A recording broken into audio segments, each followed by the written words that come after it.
शंखचूड़ का जन्म हुआ। उसने तप किया। अब देखो, ये असुर भी तप करते हैं, सब तप करते हैं, लेकिन तप के द्वारा मिली हुई प्राप्त हुई सिद्धि का उपयोग क्या करता है कोई, यह बड़ा महत्वपूर्ण है।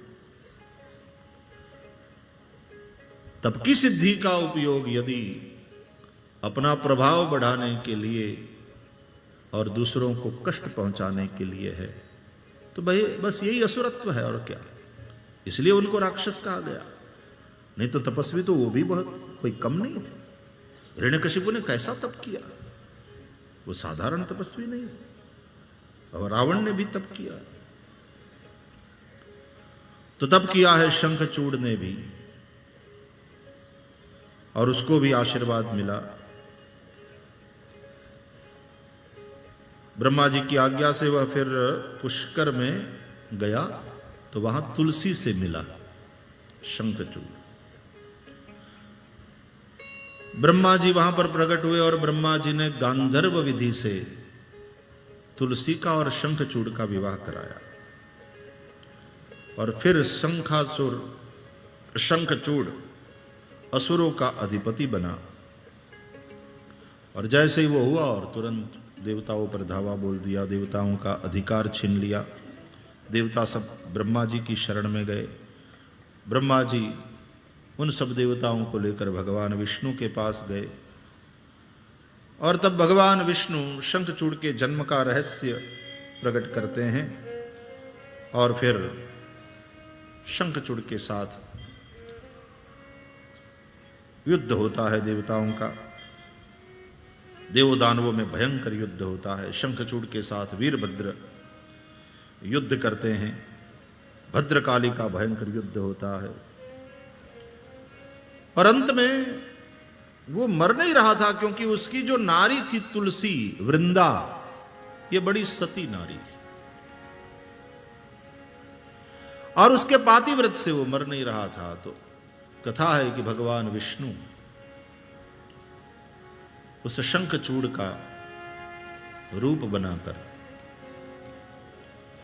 वहां जाते हैं वृंदा के पास। संध्या समय में युद्ध से विरत होकर के पति आया है अपना, ऐसा समझ करके वो वृंदा सती स्वागत करती है,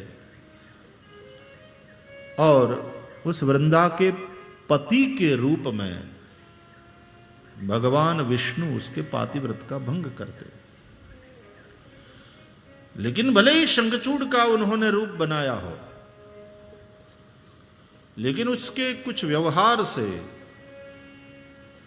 उनकी रुचि इत्यादि में भेद से वृंदा को शंका हो गई कि ये मेरा पति नहीं हो सकता। और फिर पूछती है कि सच बताओ तुम कौन हो। और भगवान विष्णु प्रकट हो जाते। अब ये किसी जमाने में भगवान विष्णु नारायण की ही आराधना करने वाली तुलसी, और उसके आराध्य ने ही उसके साथ ऐसा किया, तो बहुत खींचती है कि आपने ठीक नहीं किया। हे विष्णु, आप पाषाण हृदयी हो, आपको दया नहीं, और आपने इस तरह से मेरे पातिव्रत का भंग किया और वहां मेरे पति की मृत्यु हुई, और इस प्रकार मेरे पति को मरवाया। वाकई आप पाषाण हृदयी हो, पत्थर हृदय के हो, जाओ पत्थर हो जाओ। और तब भगवान विष्णु सती वृंदा का उस शाप उसको स्वीकार करते हैं, और शालग्राम शिला के रूप में भगवान विष्णु बन जाते हैं। लेकिन अंत में तो है वो उसकी कृपा पात्र। तो ये कहा गया कि तू भी, तेरा शरीर छोड़ करके फिर तुलसी के रूप में प्रकट होगी, और तुलसी के रूप में सदा तुझे मेरा सानिध्य रहेगा।